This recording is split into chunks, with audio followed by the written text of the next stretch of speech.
नमस्कार। मैं अभिषेक बरनवाल, आप अपने चैनल एस्ट्रोलॉजिकल में आपका स्वागत करता हूं। आज एक नई पत्रिका के साथ मैं उपस्थित हुआ हूं। पत्रिका शेयर करता हूं सबसे पहले आपसे। ये एक मेल चार्ट है। इसका बर्थ डिटेल यहाँ दिया हुआ है।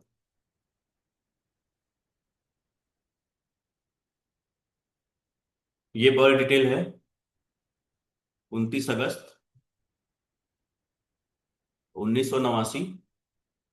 और जन्म समय है 9:33। बिहार, दरभंगा का जन्म है।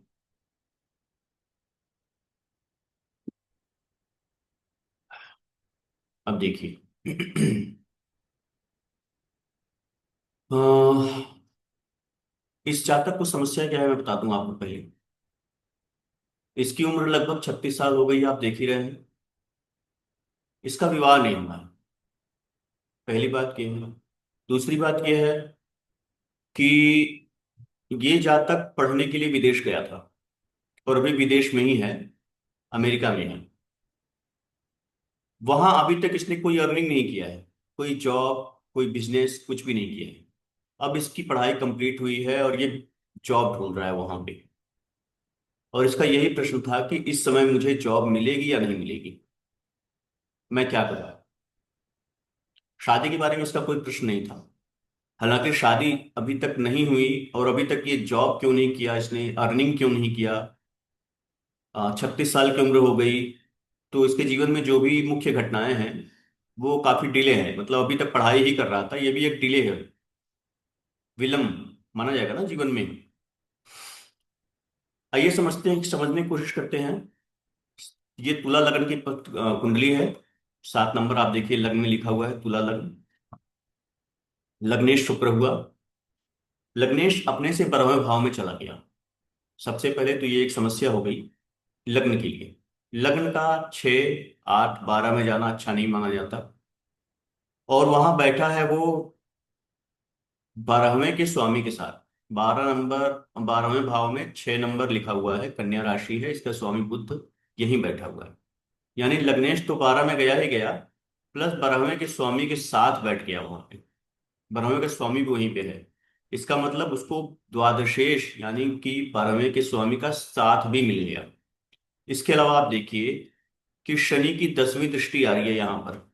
शनि की यहाँ से 10वीं दृष्टि आ रही है। तो बहुत सिंपल सी बात है कि लग्न पीड़ित हो गया। लग्नेश पीड़ित हो गया मतलब लग्न भी पीड़ित हो गया। अब ये शुक्र है क्या? शुक्र विवाह का कारक भी है। विवाह करवाने में सक्षम ग्रह है, कारक ग्रह है, पत्नी का कारक ग्रह है, भोग का कारक ग्रह है, कामनाओं का कारक ग्रह है, इच्छा पूर्ति का कारक ग्रह है। ये शनि से दृष्ट हो गया। शनि क्या है? विलंब का कारक, डिले कराने वाला ग्रह। और आप देखिए शुक्र की महादशा यहां चल रही है। शुक्र की महादशा ये शुरू हुई है आपकी 2011 से। 2089 का जन्म है। यानी कि 22 साल की उम्र में इनका शुक्र की महादशा शुरू हुई। शुक्र की महादशा 20 साल की होती है। इस उम्र में यानी कि 22, 24, 25, 30, लगभग इस उम्र में अगर शुक्र की महादशा आ जाए तो ऐसा माना जाता है कि विवाह हो ही जाएगा। लगभग 99% चांसेस बन जाते हैं। मैक्सिमम चार्ट में ये देखने में आता है। लेकिन इस जातक की शुक्र की महादशा आने के बाद भी उम्र शादी की उम्र में ही आई इसकी। इसके बाद भी आप देखिए कि लगभग 14 साल इसकी शुक्र की महादशा बीत चुकी है और सिर्फ 6 साल बचे हुए हैं। फिर भी ये जातक अभी तक अविवाहित है। अफेयर्स हुए नहीं हुए ये एक अलग विषय है। इस पे चर्चा नहीं करना है इस कुंडली में। हम अब किसी और कुंडली में इसको देखेंगे। शुक्र की दशा चल रही है, 12वें में बैठा है, तो अलग चीजें हैं ये। लेकिन विवाह की जहां तक बात है, एक सामाजिक स्वीकार्यता। विवाह क्या है? सामाजिक स्वीकार्यता। वो चीज इसकी कुंडली में अभी तक नहीं है। उसका कारण क्या है? शुक्र की महादशा चल रही है और शुक्र पे शनि की दृष्टि है। शुक्र पर शनि की दृष्टि है। और शनि ग्रह ये देखिए षडबल में बहुत बलवान है। यहाँ देखिए षडबल का चार्ट ये दिया है, टेबल दिया हुआ है। ये षडबल में बहुत बलवान है शनि। शनि जब बहुत बलवान होता है और किसी ग्रह को देख लेता है तो उस ग्रह के कारकत्वों को रोकता है, उसके उससे संबंधित फलों को वो रोकता है, डिले कराता है, मिलता है लेकिन लेट से मिलता है। अगर उसकी दशा चल रही हो तो उसमें दिक्कत आती है। तो शुक्र की महादशा चल रही है और शनि की दृष्टि आ रही है, इस वजह से ये शुक्र की महादशा विवाह कराने में चाह कर भी विवाह नहीं हो पा रहा है। चाह कर मतलब ये ग्रह चाह रहा है लेकिन ये शनि होने नहीं दे रहा है। ये एक चीज है, विवाह न होने का कारण आपको बता दिया। दूसरी चीज क्या है, इनका दूसरा प्रश्न ये था कि इनका मुख्य प्रश्न ये था, मुख्य प्रश्न बल्कि, कि मैं यहाँ जॉब ढूंढ रहा हूँ, मुझे जॉब मिलेगी या नहीं। सबसे पहले हम ये देखने का प्रयास करना चाहिए हमें कुंडली में कि कर्म का कारक किस स्थिति में है। कर्म का कारक होता है शनि। शनि कर्म का कारक है। शनि देखिए वक्री है। शनि अगर वक्री हो जाए तो ऐसे जातकों को कर्म क्षेत्र में समस्या आती है। ये आप मान के चलो। अब ये देखिए शुक्र की महादशा चल रही है, शनि देख रहा है।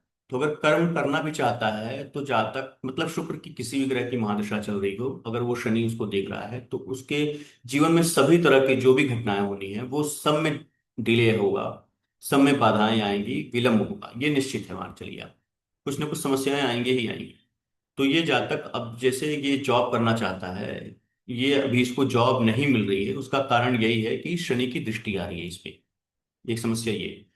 दूसरा ये है कि दशम भाव को भी देखेंगे तो दशम भाव बलवान है क्योंकि दशम का स्वामी दशम में बैठा हुआ है।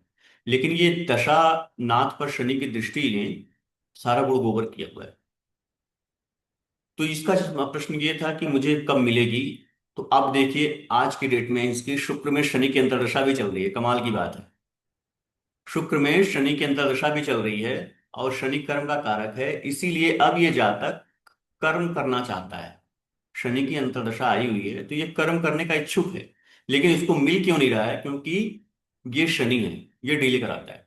और ये बैठा कहाँ है, एक तो वक्री है, इस वजह से वक्रता होने की वजह से ये इसके जो मुख्य कारकत्व हैं उसमें भी ये उल्टा प्रभाव कर रहे हैं, उल्टा प्रभाव दे रहे हैं। ये दशम भाव से छठे में बैठा है। दसम से छठा, छठा भाव किस चीज का होता है, संघर्षों का होता है, परेशानियों का होता है। अब ये दसम से छठे में बैठा है यानी कि कर्म कराने में भी संघर्ष, कर्म कराने में भी संघर्ष, यानी कि जीवन में इसको संघर्ष करना पड़ेगा, अपने स्ट्रगल करना पड़ेगा अपने करियर को लेकर के। लेकिन करियर और अच्छा रहेगा ये जब स्टार्ट करेगा करियर, क्योंकि दशम का स्वामी दशम में बैठा। ये बहुत अच्छी प्लेसमेंट। ये हो गया डिले होने का कारण कि अभी क्यों डिले हो रहा है। अब प्रश्न ये था कि मिलेगा कब मुझे। तो ये आप देखिए कि शनि की अंतर्दशा चल रही है और शनि इस समय ट्रांजिट कर रहा है यहां से, मीन राशि से, मीन राशि से ट्रांजिट कर रहा है। दशम और दशमेश से त्रिकोण में आया हुआ है। दशम और दशमेश दोनों से त्रिकोण में आया हुआ है। और दशम भाव से ये नौवां भाव है वैसे भी। तो यहाँ शनि का ट्रांजिट है। निश्चित रूप से हम कहेंगे कि अब आपको जॉब मिल जाएगी, बहुत जल्द मिलेगी। प्रत्यंतर दशाओं तक अगर देखना चाहते हैं तो ये केतु का प्रत्यंतर चल रहा है, ये खत्म होगा, ये खत्म होने वाला है। केतु कहाँ प्लेस्ड है, यहाँ पे केतु यहाँ प्लेस्ड है। तो शुक्र, ये देखिए आप शुक्र के प्रत्यंतर में इनको, क्योंकि लग्नेश है शुक्र, जब भी लग्नेश की अंतर्दशा या प्रत्यंतर दशा आती है तो जो जातक जिस तरह का वो फल की इच्छा रखता है वो उसे प्राप्त होने में सहूलियत हो जाती है, आसानी हो जाती है। लेकिन लग्नेश का ट्रांजिट कहाँ पे है, उसका गोचर कहाँ पे किस भाव से कर रहा है ये देखना होगा। जिस भाव से गोचर करेगा उसी भाव से संबंधित उसको रिजल्ट आएंगे। तो आज की डेट में शुक्र, ये मान के चलिए लगभग यहीं के आसपास होगा, 2 और 3 नंबर यहां से जब ये कर्क राशि में आ जाएंगे शुक्र, उस समय इसको जॉब मिल जाएगी। क्योंकि कर्क राशि क्या है यहाँ पे, दशम भाव। शुक्र वृष या मिथुन में होंगे इस समय। ट्रांजिट भी देखना चाहते हैं, देख लीजिए ट्रांजिट। आज देखिए ट्रांजिट कहाँ है। आज की डेट में शुक्र आप देखिए यहाँ पे है, यहाँ पे शुक्र यहीं पे ट्रांजिट कर रहे हैं, नवम भाव से। तो यहाँ भी शुक्र और शनि दोनों ट्रांजिट कर रहे हैं, यानी कि दशानाथ और अंतर दशानाथ दोनों यहाँ ट्रांजिट कर रहे हैं दशम भाव से त्रिकोण में। इस समय भी इसको जॉब मिलने की बहुत प्रबल संभावना है। ये यहां से जब ये ट्रांजिट करते हुए इस भाव में आएंगे, चतुर्थ भाव में, तब भी बहुत प्रबल संभावना होगी जॉब मिलने की इनकी।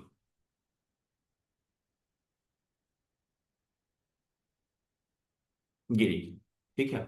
अब इस समय शनि और शुक्र का ट्रांजिट यहां से हो रहा है। शनि तो यहीं रहेंगे क्योंकि एक भाव में वो 2.5 साल रहते हैं। तो शुक्र यहाँ पे है, यहाँ भी जॉब मिल सकता है, और शुक्र यहाँ आएगा तब भी जॉब मिलेगा, 100%। तो ये हो गई इनके जॉब के प्रश्न का जवाब। और आगे एक चीज और इस कुंडली में हम चर्चा कर सकते हैं वैसे, कि ये बच्चा, ये जातक पढ़ने के लिए विदेश क्यों गया, क्या योग थे कुंडली में। तो ये 12वां भाव होता है, विदेश भाव होता है, यात्रा का होता है, लंबी दूरी की यात्रा का, विदेश यात्रा का। आप देखिए कि लग्नेश खुद यहाँ बैठा है और द्वादश के स्वामी के साथ बैठा है, और ये द्वादशेश नवमेश भी है। 9, 12 और लग्न का संबंध अगर बन जाए तो ऐसा व्यक्ति विदेश में जा करके अर्निंग करने का, विदेश यात्रा का योग बन जाता है। अब ये शिक्षा भाव का स्वामी शनि यहाँ बैठ के इसको देख रहा है, ये भी एक योग बन गया एक तरह से। तो इसलिए भी कहा जा सकता है कि ये जातक पढ़ने के लिए विदेश गया था। बुध क्या है, शिक्षा का कारक है, ये भी एक कारण। तो ये सारी संभावनाएं हैं कुंडली में, जो कि हम देख सकते हैं कि अ, कोई व्यक्ति विदेश जा रहा है तो किन कारणों से जा रहा है, विवाह में विलंब क्यों हो रहा है, कब हो सकता है विवाह, और कर्म क्षेत्र में उसको दिक्कतें आ रही हैं, करियर बनाने में समस्याएं आ रही हैं, तो कब ये अच्छी होंगी या ऐसे ही जीवन भर चलेगा, ये सब चीजें हम कुंडली से देख सकते हैं। तो मैंने प्रयास किया आपको इस कुंडली के, एक कुंडली के माध्यम से विदेश यात्रा, विवाह में विलंब और करियर में क्या समस्या, जो समस्या आ रही है उसको समझाने का, बताने का प्रयास किया है। आशा है आपको जरूर लाभ हुआ होगा। इसके अलावा आप फिर मिलेंगे हम आपसे अगली कुंडली की, अगले वीडियो में एक नई कुंडली के साथ, एक नए विषय को लेकर के। तब तक के लिए नमस्कार।